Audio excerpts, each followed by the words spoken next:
Salut à tous, bienvenue pour Rebond, l'émission en partenariat avec Cégide, la bien nommée d'ailleurs. Et quand on avait démarré, enfin si, on s'en doutait un peu quand même avec Cégide, que le rebond à un moment viendrait en plein rebond et que l'une des questions qu'on se poserait, c'est comment est-ce qu'on nourrit ce rebond. On va être en plein dedans là, c'est-à-dire qu'on va s'occuper du cash. Souvenez-vous, il y a 18 mois, c'était le cash qu'il fallait chercher absolument partout. Maintenant, j'ai l'impression qu'on a changé. C'est plus le cash protecteur, c'est le cash arme de conquête. Mais on va voir ça ensemble, justement.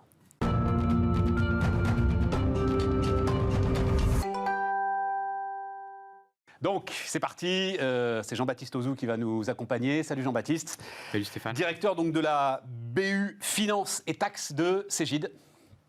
Exactement. Maude Duchet, bonjour Maude. Bonjour Stéphane. Ravi de vous recevoir, présidente de la commission BFR de la FTE, alors Association française des trésoriers d'entreprise, c'est ça, la FTE. Et vous êtes aussi crédit manager d'Interparfum. Oui, absolument. Magnifique aventure entrepreneuriale française, Interparfum, voilà. Beaucoup d'entre vous se parfument sans le savoir avec des parfums Interparfum, puisque Interparfum crée en fait des jus, je crois qu'on dit des jus d'ailleurs. Hein, des jus, c'est ça, oui. Voilà, en marque blanche pour les plus grandes marques du monde aujourd'hui. Et puis Thomas Courtois, bonjour Thomas. Bonjour Stéphane. Vous êtes le président de Nickel, Compte Nickel, aujourd'hui filiale de BNP Paribas. Je pense qu'aussi tout le monde connaît Compte Nickel. Vous me direz d'ailleurs Jean-Baptiste ce qui vous intéresse, parce que c'est vrai que sur gestion du cash, on ne va pas parler de la gestion du cash des clients de Compte Nickel. Non, on va parler de la façon dont l'entreprise elle-même aujourd'hui gère son cash, notamment pour des acquisitions. Maude, je vais démarrer avec vous.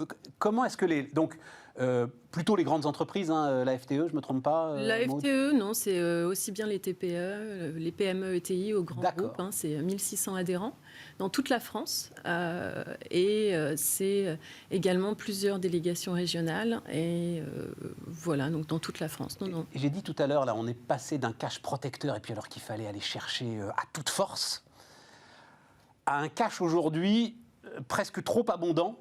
Absolument. Et qui va devenir, alors si on l'utilise bien, une arme de conquête. Absolument. Effectivement, lors de la crise Covid, on a été chercher, on a essayé de voir la situation à 360 degrés pour aller chercher et puiser dans les cash, puiser le cash là où on pouvait le trouver. Absolument. Effectivement. Donc ça a été, c'est le nerf de la guerre et ça l'a été encore plus durant la crise Covid. Aujourd'hui, on se retrouve avec des entreprises avec beaucoup de liquidités et un endettement net plutôt stable par rapport à l'avant-crise. Tout à fait. Donc effectivement, on peut se poser la question dans un contexte de taux négatifs, où le rendement et l'argent ne rapportent plus rien.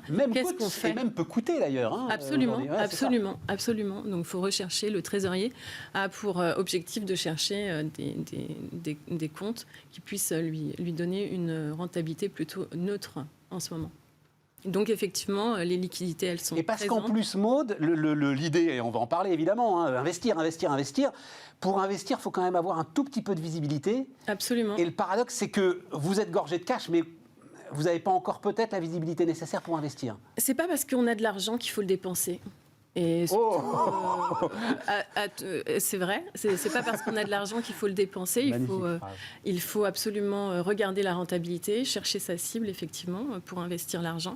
Donc, en tant que trésorier, nous, on doit accompagner la stratégie de l'entreprise et la direction générale en cherchant justement le financement le plus rentable. Donc, dans une période de taux bas, ça rapporte pas. Mais ça ne coûte pas cher. Donc, pourquoi pas s'endetter et garder ses liquidités pour autre chose, éventuellement. Je me souviens du trésorier d'Aéroport de Paris avec lequel je discutais avant la crise. Et donc, c'était les fameux taux négatifs, monsieur le banquier, qui disait « Vous vous rendez compte, on a 2 milliards de cash qui commencent à nous coûter. » Ça coûte. Dieu qu'il a été heureux d'avoir ces 2 milliards de cash une fois que la crise Covid a éclaté. Juste un mot là-dessus, monsieur le banquier, si je peux me permettre. Oui. Mais c'est vrai que c'est une dimension... Non, mais Maude le dit, c'est une dimension intéressante sur ce cash qui coûte aujourd'hui, parce que toute la politique macro-financière de la Banque Centrale Européenne, c'est d'essayer de le faire circuler. Exactement. L'ambition des autorités, c'est que les banques ne conservent pas cet actif-là et donc le redistribuent à travers du crédit pour financer l'économie. C'est exactement l'objectif. Jean-Baptiste, tu es d'accord? Changement radical? Changement radical, complet. C'est vrai qu'il ne faut pas tout dépenser, mais il faut aussi le faire circuler. C'est pas parce qu'on a de l'argent qu'il faut le dépenser. Alors, beaucoup. On peut aussi le dépenser. Et justement, c'est un des appels assez forts, c'est comment on est capable de le faire circuler, comment on est capable de le faire quelque part fructifier au mieux et avoir une visibilité, donc du coup, plus seulement très court-termiste, mais aussi moyen-long terme. Tiens, on va tout de suite aller justement sur le terrain et voir ce que disent les clients de Cégide autour de ce cash.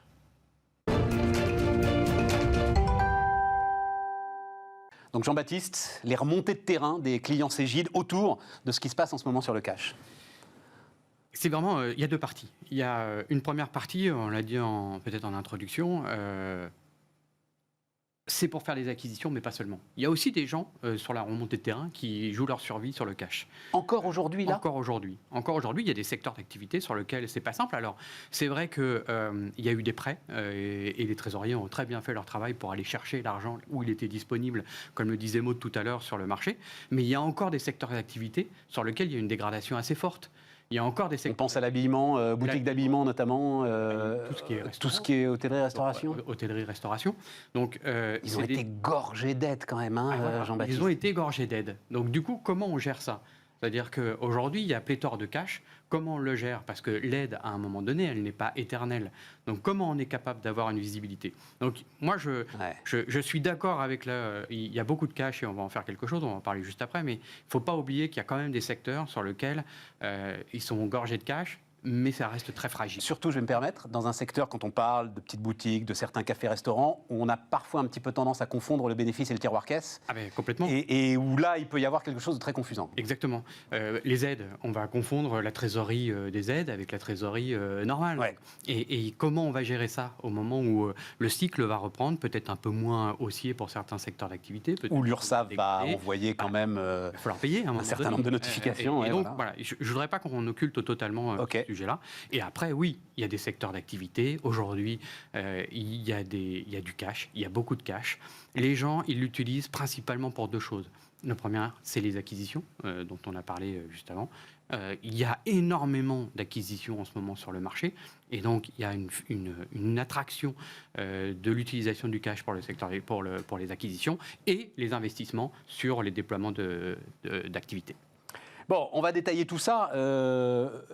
Maud, si on dit justement alors acquisition, investissement, comment est-ce que vous regardez les choses ? C'est la stratégie de l'entreprise finalement qui se retrouve aujourd'hui facilitée par l'ensemble de ce cash disponible ? Effectivement, quand on a une poche de cash disponible, on est amené à réfléchir à une croissance externe. Ouais. C'est presque le plus simple ? C'est plus simple, oui, parce que quand on a pas mal de cash, on est bien noté, donc on a accès quand même au crédit bancaire plus facilement. Après, effectivement, on peut très bien vouloir absorber un concurrent qui est justement impacté par la crise, plus sérieusement. On peut aussi, dans un marché de volatilité des matières premières, sécuriser sa supply chain, pourquoi pas ? Ça aussi. Mais après, ce n'est pas le rôle du trésorier de souffler la stratégie auprès de la direction générale. Nous, on est là pour justement apporter des liquidités et sécuriser les financements. Mais effectivement, c'est une appétence quand on a des liquidités.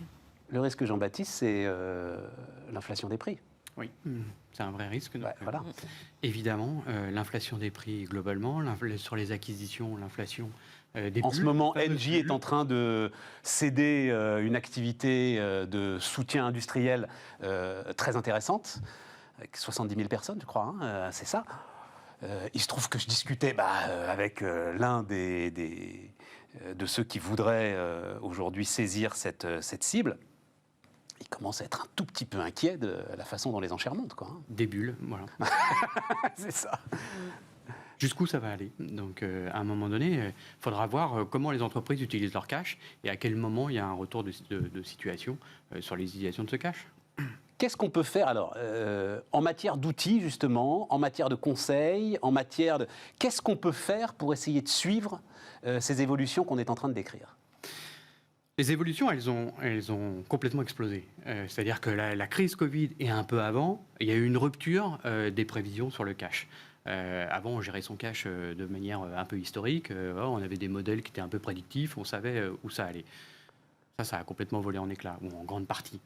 Alors là, il y a deux écoles. Il y a l'école, premier, je reste sur mon modèle historique et j'espère que ça va revenir dans mon modèle historique, ou je mets en place des modèles un peu différents de comment je suis capable d'analyser mon cash et qu'est-ce que je dois prendre en compte pour donc, les acquisitions, pourquoi pas des nouvelles ruptures avec les variants Covid, avec les nouvelles fermetures qu'il pourrait y avoir, même si ça semble s'éloigner.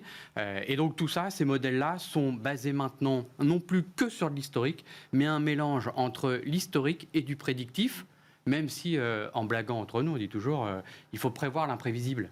Parce que effectivement, ces modèles-là, il faut avoir des systèmes hyper agiles pour être capable de les anticiper, même si on n'a pas toutes les données.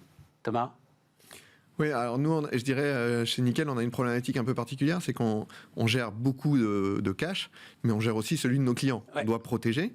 Donc ça, c'est toute une partie, donc tout l'argent que Mais ça, à la limite, remettent laissons-le nos de clients. côté, parce que le cash de vos clients, et puis il y a Mais de la régulation. c'est quand même important parce qu'il faut qu'on fasse une bonne frontière Oui, mais enfin, entre heureusement, l'argent de nos clients. il y a une régulation d'une force telle que l'argent de vos clients, globalement... Exactement. Donc nous, tout cet argent-là, tout l'argent que nous confient nos 2 200 000 clients, on le confie, nous, à BNP Paribas,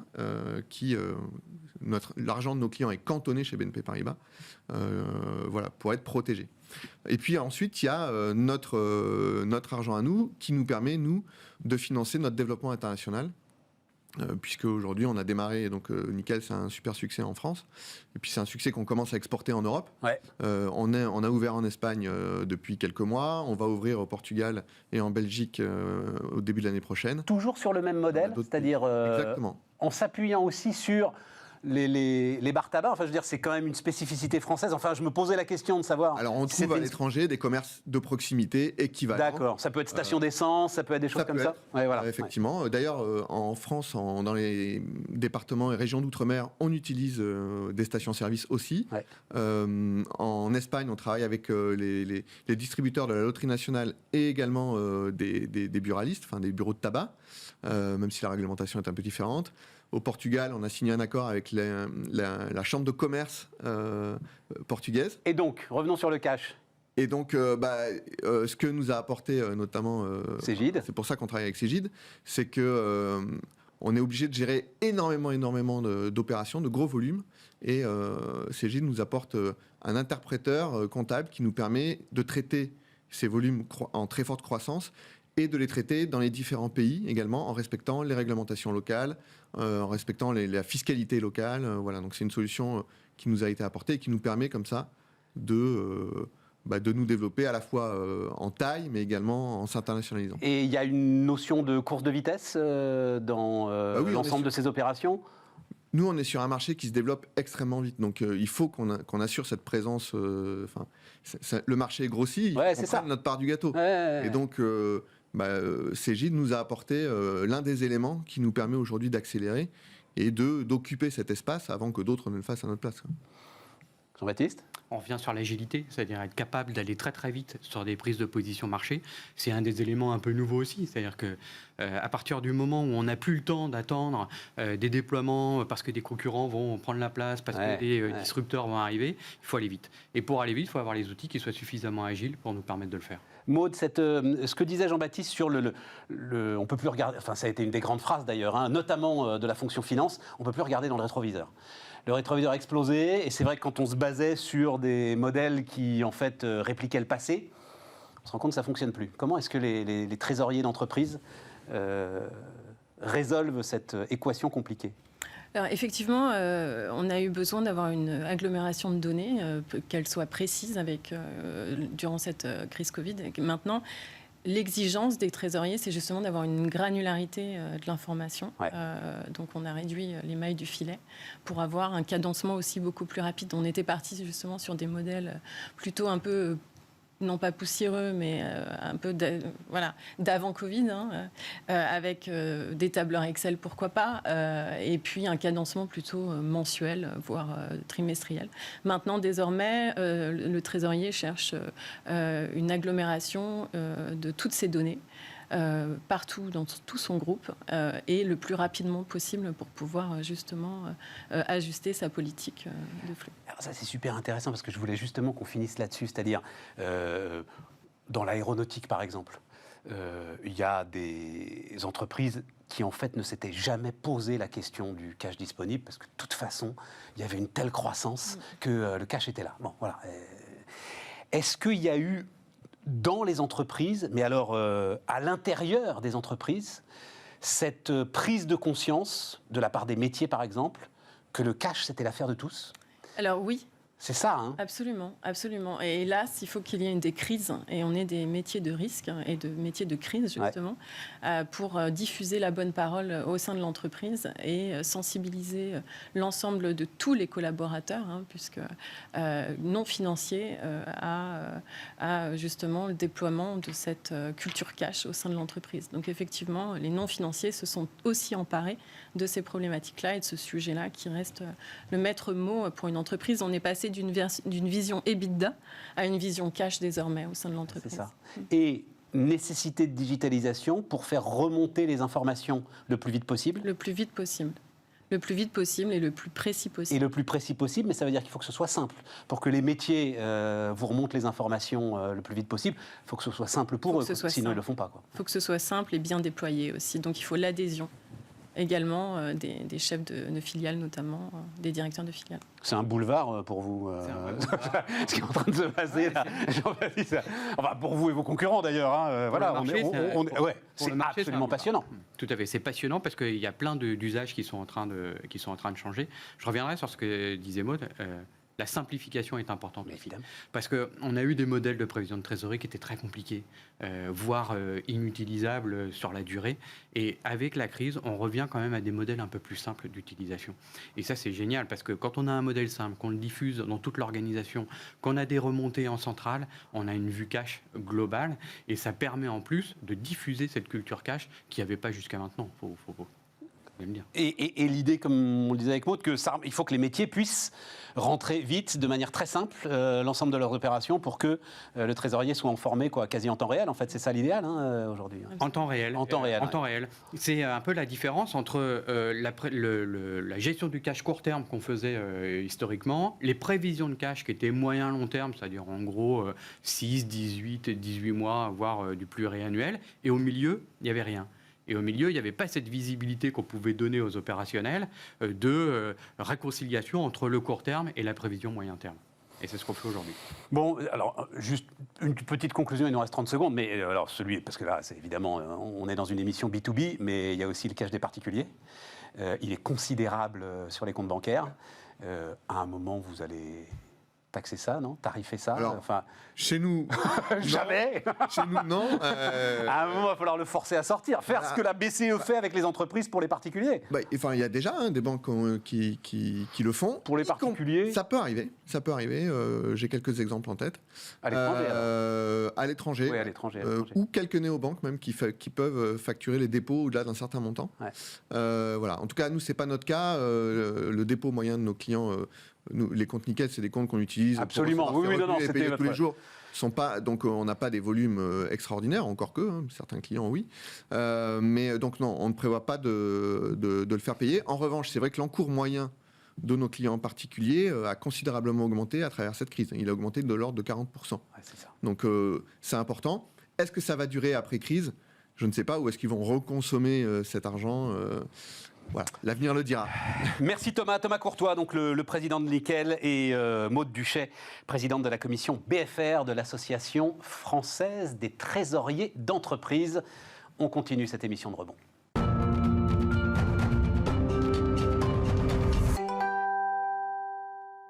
On repart les amis, on repart avec Laurent Sarrat qui est avec nous. Bonjour Laurent, bonjour, vous êtes le patron fondateur d'ailleurs Laurent? Patron fondateur. Ouais, patron fondateur de SIS ID. Vous allez nous raconter ce que fait SIS ID. C'est le côté, donc on a vu le cash, maintenant Jean-Baptiste, c'est le côté fraude qui vous intéresse. Alors là on va parler d'une fraude très particulière, mais d'une manière générale.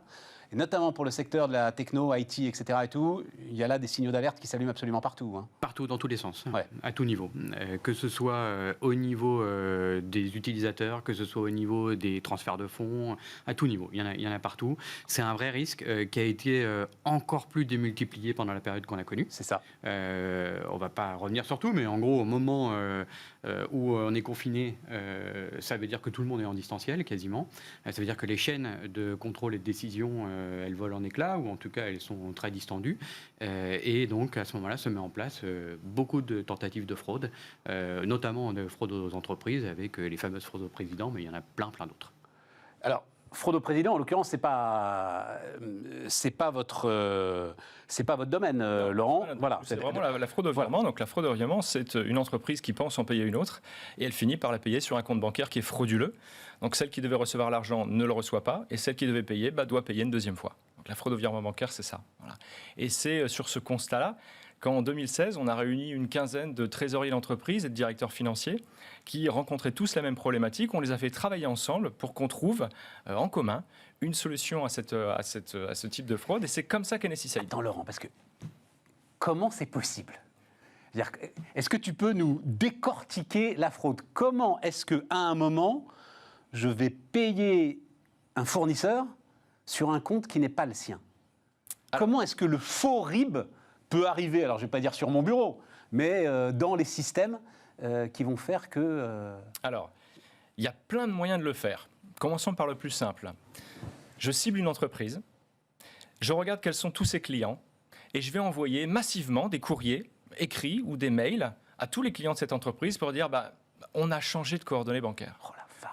Voilà, on est passé de telle banque, de la banque A à la banque B. Voilà nos nouvelles coordonnées bancaires. Donc merci de bien vouloir en prendre compte pour régler nos prochaines factures. Et donc j'ai l'adresse qui va bien, j'ai etc. Enfin bon, voilà. Le papier en tête, la totale, les bons interlocuteurs. Voilà, vous avez fait un peu d'ingénierie sociale. Vous envoyez un courrier massif. Alors, dans 98% des cas, ça ne va pas marcher. Puis dans 2% des cas, ça va passer. Donc c'est vraiment de la fraude. Mais comment ça ne va pas marcher ? C'est redoutable comme système. Surtout, vous avez prononcé le mot ingénierie sociale. Oui. Je l'envoie à la bonne personne. Ah, vous l'envoyez à la bonne personne et au bon endroit. Ce qui est un boulot, colossal, parce que il faut l'identifier. Oui. Maud qu'on avait avec nous, pas force. Enfin, c'est pas. Il faut beaucoup travailler pour la connaître et la découvrir. Et pourtant, en France, chaque année, c'est 500 millions d'euros qui passent de ce type de fraude-là. 500 millions d'euros. 7 entreprises sur 10 sont touchées. Je pense que les 3 autres juste s'en sont pas rendus compte.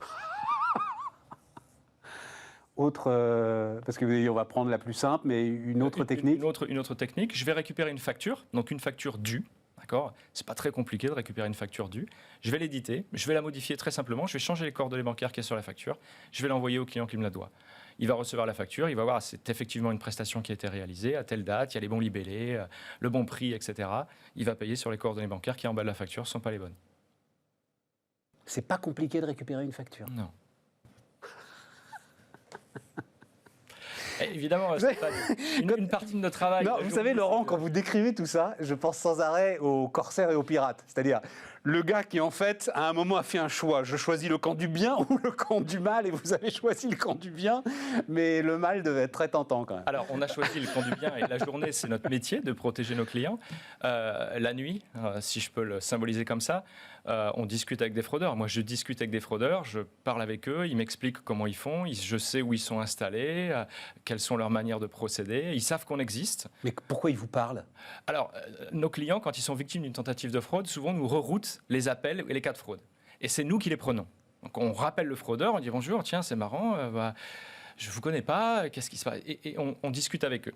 J'en ai qui me raccrochent au nez, j'en ai d'autres qui bougonnent, j'en ai d'autres qui m'enguirlandent en disant zut, je me suis fait capter, c'est pas du tout ça, je ne suis pas un fraudeur. Et j'en ai d'autres qui discutent très ouvertement avec moi. Et on discute. Et ceux-là, ils sont planqués dans un endroit où ils sont à peu près sûrs qu'on n'ira pas les chercher, alors j'imagine. Hein. Ah, absolument. Ouais. Oui. Alors, ils sont en dessous du radar des autorités judiciaires. Ils ne viennent pas forcément revoir leur famille à Noël en France, mais ils sont bien installés dans des pays où il n'y a pas grand risque pour eux. Et donc, ils m'expliquent quel compte ils utilisent, quel client ils ciblent. Ils savent qu'on est là, ils savent qu'il y a de la place pour deux sur leur marché. D'accord ? Et c'est ce qu'ils font. Passionnant. Voilà. Alors, les parades, Laurent. Alors, les parades, donc, ce que je vous expliquais, c'est qu'on a réuni les entreprises. Et moi, ce que je leur ai dit, et ce dont je suis convaincu depuis le début de notre aventure, contre la cybercriminalité, seul c'est impossible de lutter. Vous regardez aujourd'hui, toutes les semaines, vous voyez un grand des technologies, des Microsoft, des Yahoo qui se sont fait pirater. C'est vrai. Nos clients, ce n'est pas leur objectif de lutter contre la fraude. Leur métier, c'est de vendre des parfums, de vendre des sacs à main, de construire des routes, d'accord, mais pas de lutter contre la fraude. Et moi, je leur ai dit, tout seul, vous n'y arriverez pas. La seule manière qu'on a, c'est de se mettre ensemble et de lutter ensemble contre la fraude et de partager nos efforts et de mettre en commun tout ça. Et c'est ce que nous, on a fait au sein de CISID. Et ce partage, par exemple, prend la forme du partage de leur historique de paiement. Donc tout le monde nous dit qui ils ont payé, où ils l'ont payé, ce qui va nous permettre de dire, bah oui, ce fournisseur que vous souhaitez payer sur ses coordonnées bancaires a déjà été payé 153 fois les 3 derniers mois par 15 membres de la communauté. Ou à contrario, Stéphane, n'utilisez pas ces coordonnées bancaires, elles ont été remontées par une tentative de fraude par quelqu'un du réseau. Donc je nous compare souvent à Coyote. Coyote a créé la communauté des conducteurs avertis pour les avertir des dangers de la route. Nous, on a créé la communauté des directeurs financiers, des trésoriers, pour les avertir du danger de la fraude au virement. Et c'est ce qu'on a fait. Les dangers de la route. Bon, bref, fermons la parenthèse sur Coyote. C'était surtout pour les avertir des radars quand même. Voilà. Mais bon, zone de danger. Effectivement, les choses ont été corrigées depuis. C'est-à-dire que, juste, je reprends la première explication que vous nous avez donnée. J'ai ce fournisseur qui m'envoie de nouvelles coordonnées bancaires. Je peux aussi passer un coup de fil pour vérifier auprès du fournisseur, vous avez vraiment changé de coordonnées bancaires. Vous pouvez, Stéphane. Alors, votre fournisseur, il peut être polonais, il peut ne pas parler français, vous pouvez ne pas parler anglais, vous ne pouvez pas le faire. Aujourd'hui, on vit dans un monde qui est d'une complexité incroyable. Les fournisseurs de nos clients, ils sont partout dans le monde, ils ne sont pas seulement en France. Ce n'est pas le fournisseur que vous connaissez depuis 10 ans. La mobilité bancaire existe, il y a aussi beaucoup de changements de banque. Vous êtes dans un milieu, je prends le secteur du BTP, vous avez Paris 2024 qui arrive, il y a des boîtes qui se créent, des boîtes qui coulent, etc. Il y a beaucoup de mouvements dans certains secteurs. Ce qui rend le travail manuel de contrôle absolument impossible. Et j'ai parfois plusieurs milliers de fournisseurs, avec en plus une grosse pression sur les délais de paiement, ce qui rajoute à la... Absolument. Donc avec notre solution, il rentre le nom de l'entreprise, son identifiant, ses coordonnées bancaires, ils appuient sur un bouton et nous on dit c'est vert, tu peux y aller, ou c'est rouge, n'y va pas. Tu prends le risque ? C'est-à-dire, si tu as dit c'est vert et qu'en fait, c'était rouge. Alors, depuis le début de notre aventure, Stéphane, et dans notre communauté, on a un assureur qui a créé un produit d'assurance pour CISID. Et si je vous dis c'est vert, vous pouvez payer, que je me trompe, l'assurance va vous rembourser la première demande. Donc oui, on a un assureur qui a travaillé avec nous et qui assure notre produit et la manière dont on fait notre travail. Jean-Baptiste, qu'est-ce qui t'intéresse dans cette aventure ? La complémentarité totale avec les solutions de gestion de cash. Oui, c'est ça. Évidemment. Ça permet la continuité en fait, numérique et digitale. Totale. On parlait tout à l'heure du digital qui avait un peu... écarter les liens de contrôle. Avec ça, on remet du lien de contrôle et on a une capacité à immédiatement vérifier si la communauté elle a utilisé ou pas les coordonnées bancaires, si tout le monde est d'accord ou pas. Ce qui veut dire que pour nous, en tant qu'éditeur de soft, c'est un service supplémentaire qu'on va délivrer à nos clients. Et dans le phénomène de rassurance, qui est quand même important dans la mise en œuvre d'outils comme ça, c'est majeur. Tout à fait, tout à fait. Et je parlais de pression sur les délais de paiement, c'est-à-dire c'est aujourd'hui quand même un sujet, parce que la DGCCRF est là, c'est un sujet qui est très présent dans la direction financière, et ça ajoute évidemment au risque de fraude, j'imagine. Et ça ajoute énormément au risque de fraude, puisqu'il faut payer très vite, dans des délais réglementaires. Après, il y a des comptes qui jouent le jeu, il y a des comptes qui ne jouent pas le jeu, mais en tout cas, quand on joue le jeu, allez très vite. Il suffit que votre trésorier il soit chez lui, ou il télétravaille, ou etc. Finalement, les outils comme ça permettent de contrôler systématiquement et automatiquement toutes les datas qui sont envoyées et de capter tous les risques de fraude, ou en tout cas une majorité. Bien.